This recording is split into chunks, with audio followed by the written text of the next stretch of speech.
நாடு முழுக்க பல்வேறு குற்ற சம்பவங்கள் நடந்துட்டே தான் இருக்கு. காவல்துறையினரும் விசாரிச்சுட்டு தான் இருக்காங்க. அது மாதிரியான குற்றங்களின் தொகுப்பு தான் நிகழ்தகவு.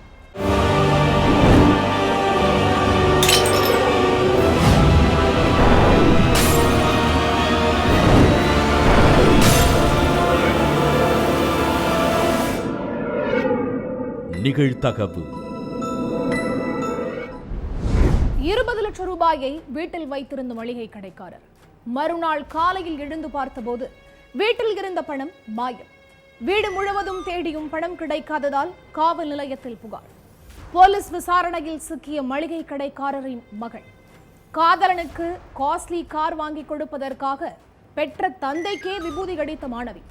சோசியல் மீடியா மூலம் இளம் பெண்களை மயக்கி பணம் பறித்த ரோமியோ காதலன் சிக்கினானா? நடந்தது என்ன?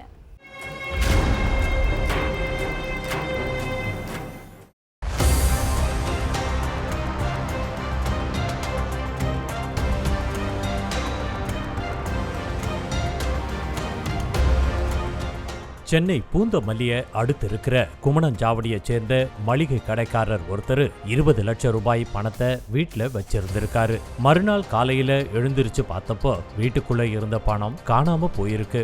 வீடு முழுவதும் ஜல்லடை போட்டு தேடியும் பணம் கிடைக்கல. வீட்டுல உள்ள மனைவி கிட்டையும் மகள் கிட்டையும் கேட்டப்போ அவங்க 2 பேருமே நாங்க பணத்தை பார்க்கவே இல்லைன்னு சொல்லியிருக்காங்க. மூடி இருந்த கதவு மூடுன மாதிரியே இருக்கு, பூட்டி இருந்த பீரோ பூட்டுன மாதிரியே இருக்கு. அப்படி இருக்கும் போது வேறு யாரு பணத்தை எடுத்திருப்பாங்கன்னு அந்த மளிகை கடைக்காரர் குழம்பி போயிட்டாரு.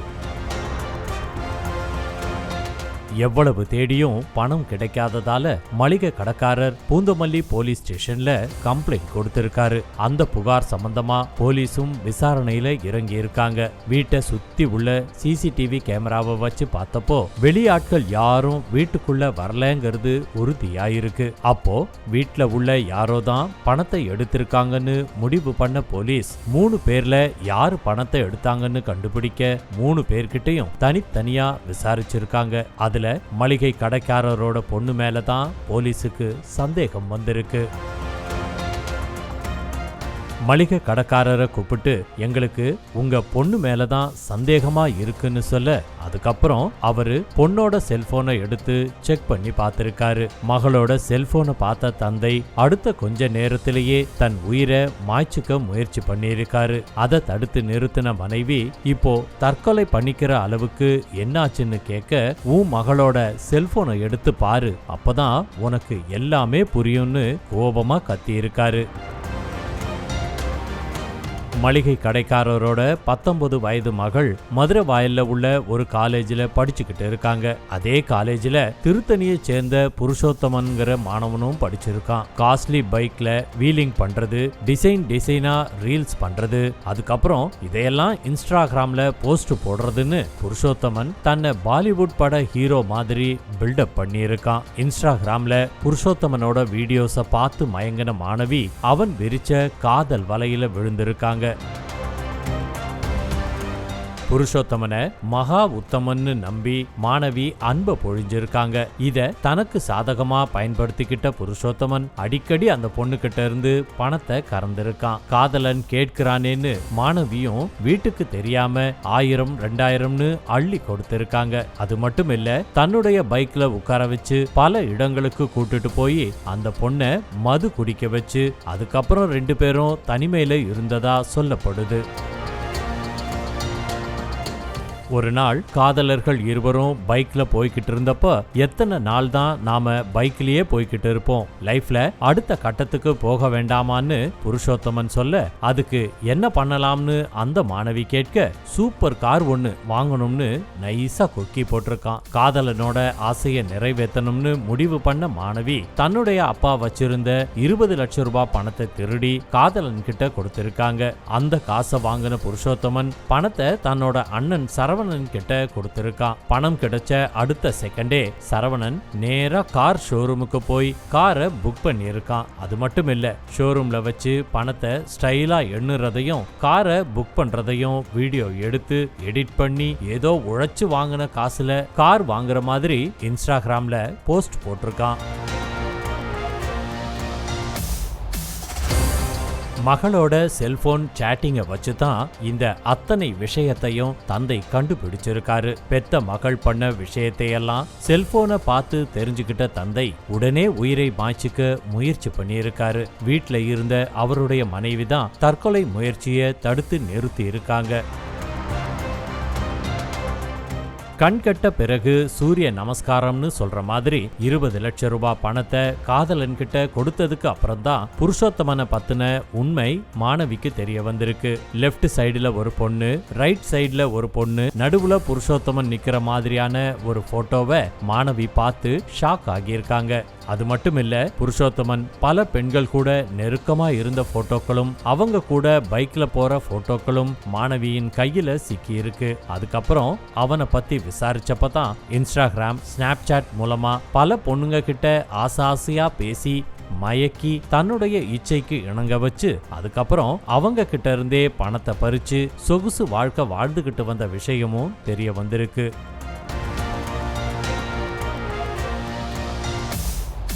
சுருக்கமா சொல்லணும்னா, நாகர்கோவில் காசியையே ஓவர்டேக் பண்ற அளவுக்கு 19 வயசுலயே காதல் ரோமியோவா சுத்திக்கிட்டு இருந்திருக்கான். அவனை பிடிச்சு விசாரிச்சாதான் இன்னும் எத்தனை பொண்ணுங்களை நம்ப வச்சு ஏமாத்தி பணம் பறிச்சிருக்காங்கிற மொத்த உண்மையும் தெரிய வரும். புருஷோத்தமன் மேலையும் அவருடைய அண்ணன் சரவணன் மேலையும் மாணவியோட தந்தையும் தனித்தனியா போலீஸ் ஸ்டேஷன்ல கம்ப்ளைண்ட் கொடுத்திருக்காங்க. இந்த புகார் சம்பந்தமா போலீஸ் விசாரணை நடத்திக்கிட்டு இருக்காங்க. படிக்கிற வயசுல ஒழுங்கா படிக்காம மனம் போன போக்குல போனா அது நம்மள மட்டும் இல்ல, மொத்த குடும்பத்தையும் நடு தெருவுக்கு கொண்டு வந்து விட்டுரும் அப்படிங்கிறதுக்கு இந்த சம்பவமே கண்கூடான சாட்சி. அதிகாலையில் கேட்ட அலறல் சத்தம். வீட்டிற்குள் புகுந்து முதியவரை சரமாரியாக வெட்டி சாய்த்த கும்பல். கை துண்டான நிலையில் சடலமாக கிடந்த முதியவரை பார்த்து கதி கலங்கிய மக்கள். கொலை செய்யும் அளவுக்கு முதியவர் மீது அப்படி என்ன ஆத்திரம்? கொலையாளிகள் சிக்கினார்களா? நடந்தது என்ன?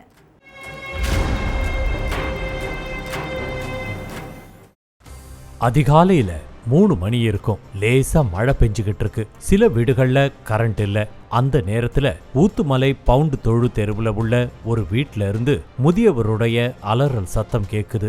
இந்த சத்தம் கொஞ்ச நேரத்துல அதிகமாக உடனே அக்கம் பக்கத்து வீட்டுக்காரங்க எல்லாரும் போய் பார்த்தப்ப அவங்க அதிர்ச்சியில உறைஞ்சு போயிட்டாங்க. காரணம், வீட்டுக்கு வெளியே வீதியில அதே பகுதியை சேர்ந்த 52 வயசான வடிவேலு கை துண்டா வெட்டப்பட்டு அதிகப்படியான ரத்தம் வெளியேறி மிக கொடூரமான முறையில உயிரிழந்து கிடந்திருக்காரு.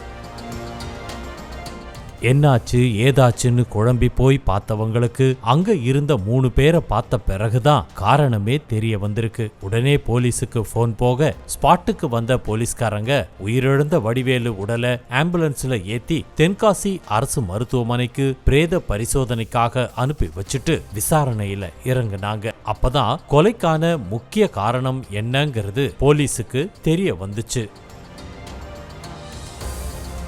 தென்காசி சுண்டங்குறிச்சியை சேர்ந்த வடிவேலு குடும்பத்தோட பவுண்ட் தொழுங்குற ஏரியாவுல வாழ்ந்துட்டு வந்திருக்காரு.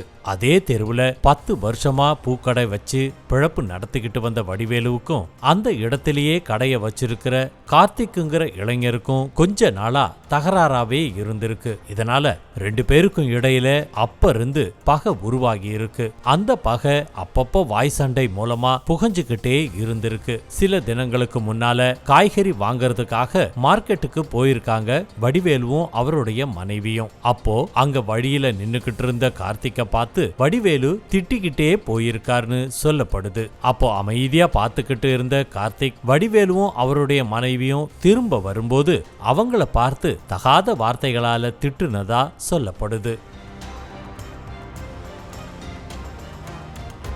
இப்படியே 2 பேருக்கும் நாளுக்கு நாள் பகை உருவாகிக்கிட்டே போயிருக்கு. வடிவேலுவை கார்த்திக் நக்கலா பேசுறதும் கார்த்திக்க பத்தி வடிவேலு நக்கலா பேசுறதுமாவே இருந்திருக்கு. சம்பவத்தன்னைக்கு காலையில வழக்கம் போல பூக்கடையில வியாபாரம் பார்த்துக்கிட்டு இருந்திருக்காரு வடிவேலு. அப்போ பக்கத்துல கடை வச்சிருந்த கார்த்திக் கூட மறுபடியும் வாக்குவாதம் ஏற்பட்டிருக்கு. வடிவேலு பூ மாலைகள் எல்லாம் கட்டி கடை முன்னால தொங்க விட்டு வியாபாரம் பண்ணிக்கிட்டு இருந்தாரு. வடிவேலு தன்னுடைய கடைய கார்த்திக் வியாபாரத்தை பாதிக்கிற வகையில வச்சிருந்ததா சொல்லப்படுது. இப்படி நீ என் கடை முன்னால முன்னால உன் கடைய வச்சா நான் எப்படி வியாபாரம் பண்றது அப்படின்னு வடிவேலு கிட்ட வாக்குவாதத்துல ஈடுபட்டிருக்காரு கார்த்திக். முதல்ல உன் கடையை இங்க இருந்து தூக்கு, இல்லாட்டி நடக்கிறதே வேற அப்படின்னு வடிவேலுவ தகாத வார்த்தைகளால பேசியிருக்காரு. அதை கேட்டு கடுப்பான வடிவேலு, நீ யாருடா என்னைய மிரட்டுறதுக்கு, நான் யாருன்னு தெரியுமா, உன் கதையை முடிச்சிருவேன் அப்படின்னு பதிலுக்கு மிரட்டி இருக்காரு. இந்த மிரட்டல் தான் கடைசியில கை கலப்புல முடிஞ்சிருக்கு. அடிச்சு உருண்டுகிட்டு இருந்த 2 பேரையும் அங்க இருந்தவங்க விலக்கி விட்டுருக்காங்க. அதுக்கு பிறகு வடிவேலு தன்னுடைய கடைய அடைச்சிட்டு வீட்டுக்கு போயிருக்காரு. ஆனா வடிவேலு மேல கொலவெறியில இருந்த கார்த்திக் சம்பவத்தன்னைக்கு தன்னுடைய நண்பர்கள் 2 பேரை வர வச்சு குடி போதையில வடிவேலு வீட்டுக்கு போய் அவருடைய வீட்டு கதவை தட்டி எழுப்பி இருக்காங்க. தூக்க கலக்கத்தோடையே கதவை திறந்த வடிவேலு கிட்ட, எப்படி என் மச்சான் கடை முன்னால நீ கடை வச்சது மட்டும் இல்லாம அவன் மேலேயே கைய வைப்ப அப்படின்னு சொல்லி தகராறுல ஈடுபட்டிருக்காங்க. அதோட குடி போதையில இருந்த அந்த 3 பேரும் வடிவேலு வீட்டுல இருந்த அரிவாளை எடுத்து அவருடைய கைய துண்டா வெட்டி இருக்காங்க. கையில ரத்தம் சொட்ட சொட்ட வீட்டு சுவரெல்லாம் ரத்தக்கரை படிய வீட்டை விட்டு வெளியே ஓடி வந்த வடிவேலு தெருவிலேயே விழுந்து உயிரிழந்துட்டாரு. நடந்த எல்லா உண்மைகளையும் கார்த்திக் ஒப்புக்கொண்டான். அடுத்து கொலையாளி கார்த்திகையும் அதுக்கு உடந்தையா இருந்த அவனுடைய நண்பர்கள்னு மொத்தம் 3 பேரை அரெஸ்ட் பண்ணி சிறையில அடைச்சிட்டாங்க. அக்கா மகனுக்கு கறி குழம்பு கொடுக்க சென்ற பெண் வீட்டிற்குள் கால் எடுத்து வைத்ததும் மூக்கை துளைத்த துர்நாற்றம். கட்டிலுக்கு அடியில் இருந்த போர்வையை விலக்கி பார்த்தபோது அதிர்ச்சி. வீட்டில் இருந்த சடலத்தை 20 கிலோமீட்டர் தூரம் எடுத்துச் சென்று குழி தோண்டி புதைத்த கொடூரன். கட்டிலுக்கு அடியில் சடலமாக கிடந்தது யார்? கொலையாளி யார்? நடந்தது என்ன?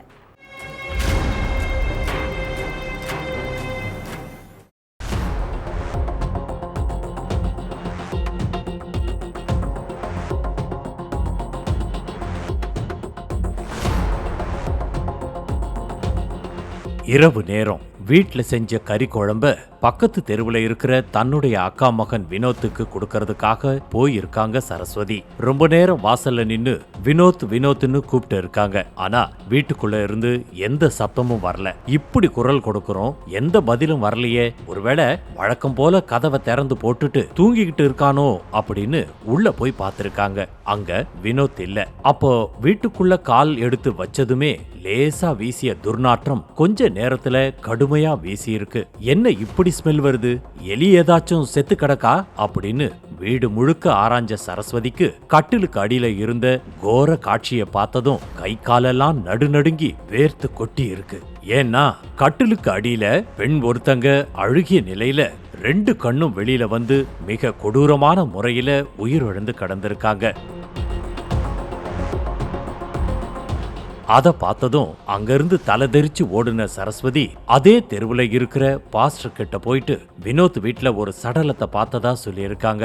சரஸ்வதி சொன்னதை கேட்டதும் பாஸ்டர் தன் கூட 2-3 பேரை கூப்பிட்டுக்கிட்டு வினோத் வீட்டுக்கு போயிருக்காரு. ஆனா சரஸ்வதி சொன்ன மாதிரி கட்டிலுக்கு அடியில எந்த சடலமும் இல்ல. கட்டிலுக்கு மேலதான் வினோத் படுத்து தூங்கிக்கிட்டு இருந்திருக்காரு.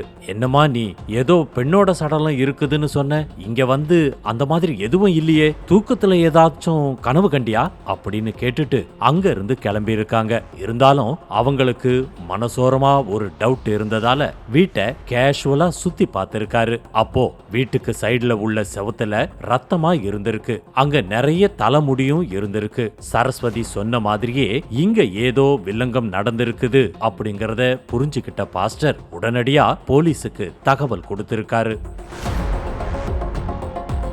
அதை அடுத்து சம்பவ இடத்துக்கு வந்த போலீஸ்காரங்க வீட்டுல இருந்த வினோத் கிட்ட விசாரணை பண்ண வேண்டி இருக்குன்னு சொல்லி ஸ்டேஷனுக்கு கூப்பிட்டுட்டு போயிருக்காங்க.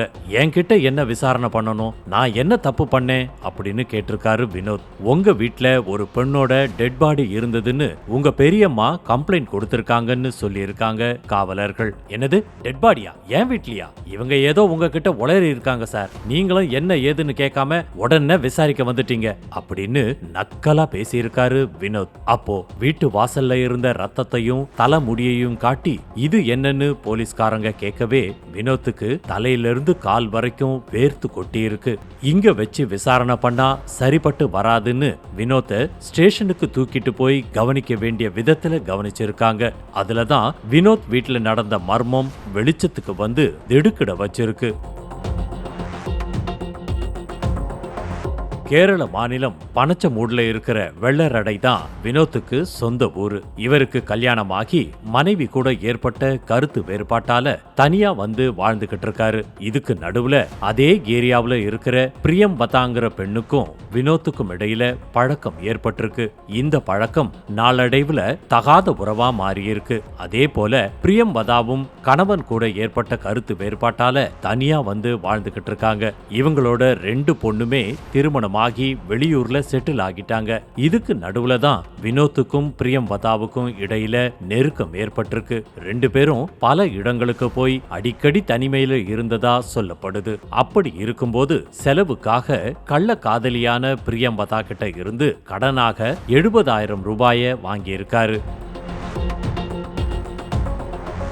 திருப்பி கொடுத்துறேன்னு சொல்லி வாங்கின பணத்தை வினோத் பிரியம்பதாவுக்கு கொடுக்காம அலக்கழிச்சிட்டு இருந்திருக்காரு. இவங்களும் தான் கொடுத்த பணத்தை கொடுன்னு சொல்லி சண்டை போட்டிருக்காங்க. அதனால 2 பேத்துக்கும் இடையில அடிக்கடி சண்டை வந்திருக்கு. சம்பவம் நடந்த அன்னைக்கு வினோத் வீட்டுக்கு போன பிரியம்பதா வாங்கின பணத்தை ஒழுங்கா கொடுக்க முடியாதா, பணத்தையும் கொடுத்துட்டு அதை வாங்குறதுக்கு நான் நடையா நடக்கணுமா, பணத்தை திருப்பி கேட்டா எங்களை கெஞ்ச வைக்கிற அப்படின்னு பேசுனதோட கூடவே ஆபாச வார்த்தைகளால வினோத்தை திட்டி இருக்காங்க. இந்த சத்தத்தை கேட்டு டென்ஷனான வினோத் ஆத்திரத்தோட பிரியம்பதாவோட கழுத்தை காட்டு மிராண்டித்தனமா நெரிச்சு இருக்கான். அதுல கொஞ்ச நேரம் துடிதுடிச்சிட்டு இருந்த பிரியம்பதாவோட உயிர் கொஞ்ச நேரத்திலேயே நின்னு போயிருச்சு. அதுக்கு பிறகு பிரியம்பதாவோட சடலத்தை கட்டிலுக்கு அடியிலேயே 2 நாள் மறைச்சு வச்சிருந்திருக்கான். ஒரு கட்டத்துல சடலத்துல இருந்து துர்நாற்றம் வீசுறத தாங்க முடியாம வினோத் தன்னுடைய ஃப்ரெண்டு வீட்டுல போய் இருந்திருக்கான். இதுக்கு நடுவுல தான் சரஸ்வதி வினோத் வீட்டுக்கு போய் அங்க இருந்த சடலத்தை பார்த்து பாஸ்டர் கிட்ட சொல்லி இருக்காங்க. ஆனா அதுக்கு நடுவுல தான் வினோத் பெரிய கோல்மால் வேலைய பார்த்திருக்கான். சரஸ்வதி பாஸ்டர் கிட்ட போய் விஷயத்த சொன்னப்ப சர்ச்ல வினோத்தோட ஃப்ரெண்டு ஒருத்தன் இருந்திருக்கான். அவன் தான் இந்த விஷயத்த வினோத் கிட்ட சொல்லி இருக்கான். அதுக்கு பிறகு வினோத் தன்னுடைய ஃப்ரெண்ட கூப்பிட்டுக்கிட்டு உடனடியா வீட்டுக்கு போயிருக்கான். அங்க கட்டிலுக்கு அடியில இருந்த பிரியம்பதா சடலத்தை எடுத்து 20 கிலோமீட்டர் தூரம் தள்ளி கொண்டு போய் குழி தோண்டி புதைச்சிருக்காங்க. அதுக்கப்புறம் தான் ஒன்னும் தெரியாத மாதிரி வீட்டுக்கு வந்து தூங்குற மாதிரி ஆக்டிங் பண்ணியிருக்கான் வினோத். விசாரணையில எல்லா உண்மையையும் தெரிஞ்சுக்கிட்ட போலீஸ் அதுக்கு பிறகு பிரியம்பதா சடலத்தை தோண்டி எடுத்து போஸ்ட்மார்ட்டத்துக்கு அனுப்பி வச்சிருக்காங்க. வினோத்தை அரெஸ்ட் பண்ணி ஜெயில தள்ளின போலீஸ் சடலத்தை மறைக்க ஹெல்ப் பண்ண அவனுடைய ஃப்ரெண்ட்ஸ் ஒரு சிலரையும் தேடிக்கிட்டு இருக்காங்க. உறவினர் வீட்டில் தங்கியிருந்த இளம்பெண் திடீர் மாயம். 6 மாதங்களுக்கு மேல் விலகாத மர்மம். இளம்பெண்ணின் காதலனை உன்னிப்பாக கவனித்து வந்த போலீஸ். குறிப்பிட்ட இடத்திற்கு அடிக்கடி சென்று வந்த இளம்பெண்ணின் காதலன். கிடுக்குப்பிடி விசாரணையில் வெளிவந்த பகீர் உண்மை. 25 வயது இளம்பெண்ணை காதலனே கொன்று குழி தோண்டி புதைத்தது ஏன்? நடுநடுங்க வைக்கும் சம்பவத்தின் பின்னணி என்ன?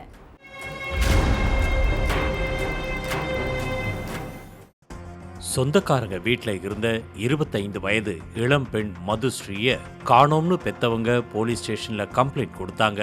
அந்த புகாரின் அடிப்படையில போலீஸும் பல்வேறு கோணங்கள்ல விசாரிச்சு காணாம போன இளம் பெண்ணை கண்டுபிடிக்க தீவிரமா முயற்சி பண்ணாங்க. ஆனா எங்க தேடியும் எவ்வளவு விசாரிச்சும் எந்த பலனும் இல்ல. அந்த இளம் பெண்ணோட காதலன் கிட்ட விசாரிச்சப்போ எதுவும் தெரியாத அப்பாவி மாதிரி அழுது புரண்டு நடிச்சிருக்கான். ஆனா அவன் நடிப்பு ரொம்ப நாள் எடுபடல.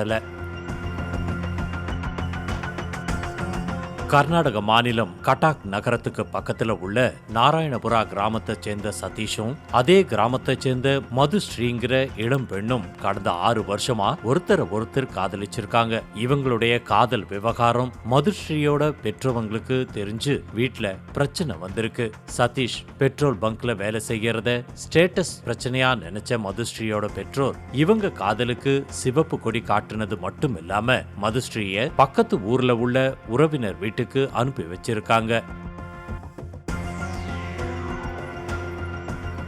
சொந்த வீட்ல இருந்து சொந்தக்காரங்க வீட்டுக்கு போன மதுஸ்ரீ கிட்ட இருந்து அவங்களுடைய அப்பா செல்போனையும் பறிச்சு வச்சுக்கிட்டாரு. அதனால காதலன் சதீஷ் கூட பேச முடியாம அந்த இளம்பெண் தவிச்சிட்டு இருந்தாங்க. இதுக்கு இடையில வீட்ல யாரும் இல்லாத நேரமா பார்த்து வீட்ல இருந்து வெளியேறி காதலனை பார்க்க போயிருக்காங்க. ரொம்ப நாள் கழிச்சு காதலிய சந்திச்சு பேசின சதீஷ் ஊருக்குள்ள இருந்தா யாராச்சும் பாத்துருவாங்கன்னு சொல்லி ஊர்ல இருந்து கொஞ்சம் தள்ளி இருக்கிற அவனுடைய தோட்டத்துக்கு கூப்பிட்டுட்டு போயிருக்கான்.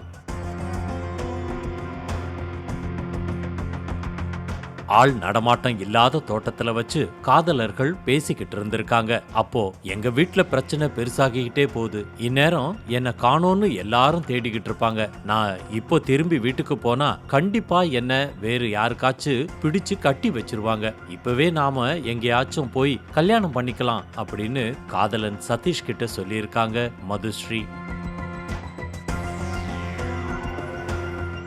ஆனா மதுஸ்ரீய கல்யாணம் பண்ணிக்கிறதுல சதீஷுக்கு விருப்பமே இல்லை. இருக்கிற வரைக்கும் காதலிச்சுட்டு அதுக்கப்புறம் வேறொரு பெண்ணை கல்யாணம் பண்ணிக்கலாங்கிறது தான் சதீஷோட ஐடியா. ஆனா மதுஸ்ரீ தன்னை இப்பவே கல்யாணம் பண்ணிக்கணும், இல்லனா நாம சேர்ந்து எடுத்த போட்டோஸ ஊர்ல உள்ள பெரியவங்க கிட்ட காட்டி பிரச்சனை பண்ணுவேன்னு சொல்லி மிரட்டுனதா சொல்லப்படுது. உடனே கல்யாணம் பண்ணிக்க சொல்லி மதுஸ்ரீ வற்புறுத்திக்கிட்டே இருந்ததால 2 பேருக்கும் இடையில வாக்குவாதம் வந்திருக்கு. ஒரு கட்டத்துல ஆத்திரமடைந்த சதீஷ் மதுஸ்ரீய கழுத்தை நெரிச்சு துடிக்க துடிக்க கொன்னு இருக்கான். அதுக்கப்புறம் சடலத்தை தோட்டத்துக்கு பக்கத்திலேயே குழி தோண்டி புதைச்சிட்டு தப்பிச்சு போயிருக்கான். அப்படி தப்பிச்சு போகும்போது மதுஸ்ரீயோட செல்போனை எடுத்துக்கிட்டு போய் கொஞ்ச தூரம் தள்ளி வேறொரு இடத்துல வச்சு சுவிட்ச் ஆஃப் பண்ணிட்டு அதுக்கப்புறம் வேறொரு இடத்துக்கு போய் தூக்கி வீசி இருக்கான். இதெல்லாம் நடந்தது கடந்த டிசம்பர் 16ஆம் தேதி. மதுஸ்ரீய கொன்னு புதைச்சிட்டு 2-3 மாசத்துக்கு அப்புறம் திரும்பவும் அந்த இடத்துக்கு போயிருக்கான். புதைச்ச இடத்தை தோன்றினப்போ மதுஸ்ரீயோட சடலம் எலும்பு கூட இருந்திருக்கு. அதுக்கு பிறகு அந்த எலும்புகளை பல துண்டுகளா வெட்டி எலும்பு துண்டுகளை தோட்டத்தை சுத்தி வீசி எரிஞ்சிருக்கான். போலீஸ் கிட்ட மதுஸ்ரீயோட சடலமோ எலும்பு துண்டுகளோ சிக்கிறவே கூடாதுங்கிறதுக்காகத்தான் சதீஷ் இப்படி கொடூரமா பண்ணியிருக்கான்.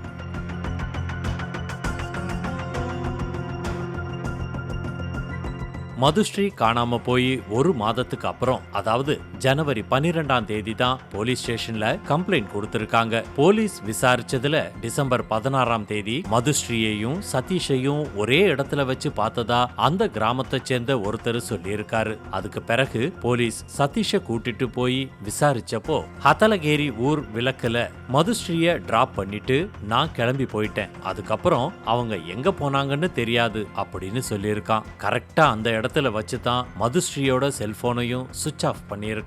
மதுஸ்ரீயோட செல்போன் அந்த இடத்துல தான் கடைசியா ஆன்ல இருந்துச்சுங்கிறத போலீஸ் சிக்னல்ல ட்ரேஸ் பண்ணி கண்டுபிடிச்சிட்டாங்க. அப்போ சதீஷ் சொன்னது உண்மைதான்னு போலீஸ் அவனை வீட்டுக்கு அனுப்பிட்டாங்க. ஆனா மதுஸ்ரீயோட அப்பா சதீஷ் மேல தான் எங்களுக்கு சந்தேகமா இருக்குது அப்படின்னு திரும்ப திரும்ப போலீஸுக்கு அழுத்தம் கொடுத்திருக்காங்க. அதனால போலீஸும் சதீஷோட செல்போன் நம்பரை வச்சு அவன் எங்க போறான் வரான் அப்படின்னு அவனை செக் பண்ணிருக்காங்க. அப்போதான் அவன் அடிக்கடி தோட்டத்து பக்கம் போயிட்டு வர்றது தெரிஞ்சிருக்கு. பயன்பாட்டுல இல்லாம கிடப்புல இருக்கிற தோட்டத்துக்கு சதீஷ் எதுக்கு அடிக்கடி போறான்னு போலீஸுக்கு சந்தேகம் வந்திருக்கு. அதுக்கப்புறம் அவனை ஸ்பெஷல் பாணியில விசாரிச்சப்பதான் எல்லா உண்மையையும் சொல்லியிருக்கான். சடலத்தை புதைச்ச இடத்துக்கு போன போலீஸ் மதுஸ்ரீ சடலத்தோட ஒரு சில எலும்புகளை மட்டும் கைப்பற்றி பரிசோதனைக்கு அனுப்பி வச்சாங்க. காதலிய கொன்னு புதைச்ச அரக்கன் 6 மாசத்துக்கு அப்புறம் வசமா சிக்கி இப்போ ஜெயில்ல கம்பி எண்ணிக்கிட்டு இருக்கான். பட்டப்பகலில் தொழிலதிபரின் வீட்டிற்குள் நுழைந்த 4 பேர். தொழிலதிபரையும் பணியாளரையும் கயிற்றால் கட்டி போட்ட கொள்ளை கும்பல். கொள்ளையர்கள் அசந்த நேரத்தில் சடாரண வீட்டை விட்டு வெளியே ஓடி வந்த தொழிலதிபரின் மனைவி. கூச்சல் சத்தம் கேட்டதும் ஓடி வந்த அக்கம் பக்கத்தினர். நூலழையில் தப்பிய நகை பணம். ஆயுதங்களுடன் வீட்டிற்குள் புகுந்து கைவரிசை காட்ட முயன்ற கொள்ளை கும்பல் சிக்கியதா? நடந்தது என்ன?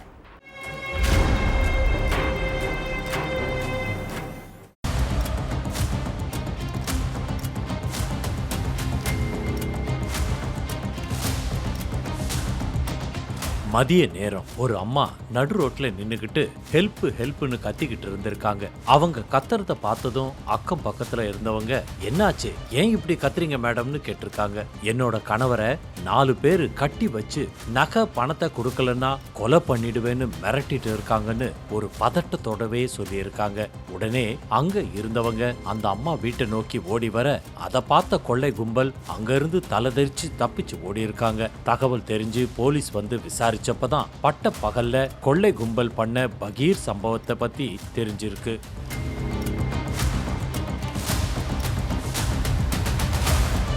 திருப்பத்தூர் வாணியம்பாடி நீலி கொல்லை பகுதியைச் சேர்ந்தவர் இம்தியாஸ். இவரு தோல் தொழிற்சாலைய நடத்திக்கிட்டு வர்றாரு. இவர் வீட்டுல சக்திவேலுங்கிறவரு சமையல்காரரா வேலை பார்த்துக்கிட்டு இருக்காரு. திங்கட்கிழமை பகல் 12 மணிக்கு சக்திவேல் கடைக்கு போயிட்டு வீட்டுக்கு வந்திருக்காரு. அப்போ அவருக்கு பின்னாடியே 4 பேரு அவரை ஃபாலோ பண்ணிக்கிட்டு வந்திருக்காங்க. ஒரு கும்பல் அவரை ஃபாலோ பண்ணிக்கிட்டு வர்றத கவனிக்காத சக்திவேல் எப்பவும் போல கேஷுவலா வீட்டுக்கு வந்து கதவை திறந்து உள்ள போயிருக்காரு. அப்போது சடார் பின்னாடி இருந்து அவரை அடிச்சு உள்ள தள்ளிட்டு அவங்களும் வீட்டுக்குள்ள புகுந்துட்டாங்க.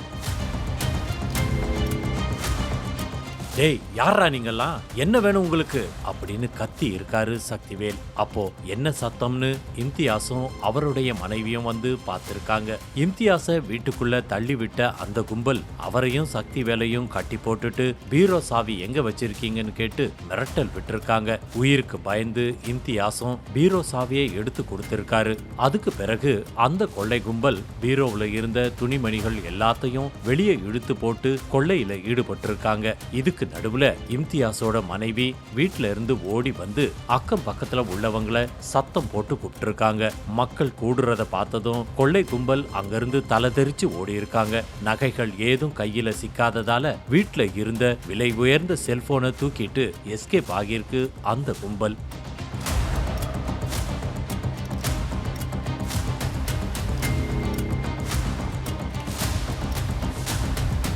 அதுக்கு பிறகு தகவல் தெரிஞ்சு சம்பவ இடத்துக்கு வந்த போலீசார் பட்ட பகல்ல வீட்டுக்குள்ள நுழைஞ்சு யார் இந்த துணிகர செயல்ல ஈடுபட்டதுன்னு கண்டுபிடிக்கிறதுக்காக வீட்டுக்கு பக்கத்துல இருக்கிற சிசிடிவி கேமராக்களையும் செக் பண்ணாங்க. அதோட தடயவியல் நிபுணர்களை வரவழைச்சு தீவிர சோதனையில ஈடுபட்டிருக்காங்க. அதே நேரம் பக்கா செட்டப்போட கொள்ளையடிக்கிறதுக்காக எடுத்துட்டு வந்த டேப், ஸ்ப்ரேன்னு எல்லா பொருட்களையும் கைப்பற்றின போலீஸ் கொள்ளையர்களை பிடிக்கிறதுக்காக தீவிர தேடுதல் வேட்டையில ஈடுபட்டு வர்றாங்க.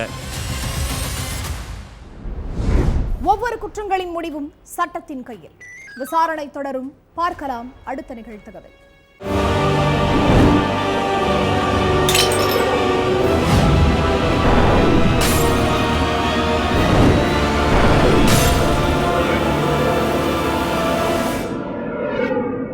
நிகழ்த்தகவு.